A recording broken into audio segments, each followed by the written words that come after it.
شده او یار تمکی جان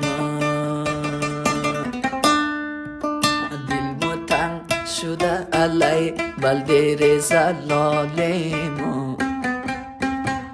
بیا کی جا بوری بوری او یار بوری خانیم تا کی بین گری علی همو آتوابیم دل مو علی تنگ شده بلدیر زنیلغیم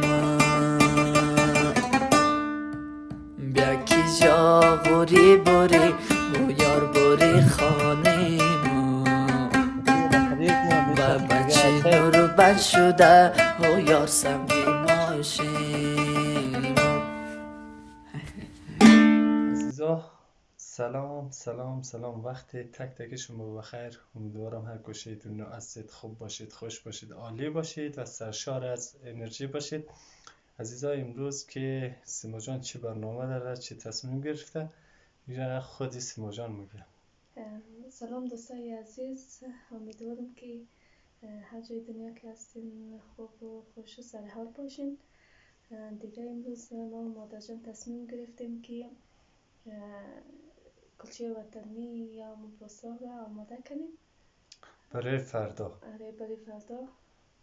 خب عزیزا برای فردا پختنه، به خاطر که سیما جان پیوزی موره بعد از مدت 2 ماه که عروسی ده دیگه نرفته. امو فردا بخش امرو آماده نه، اولین باره که پیوزی موره یا امو مهمانی. عزیزا به همراه ما باشید تا آخر.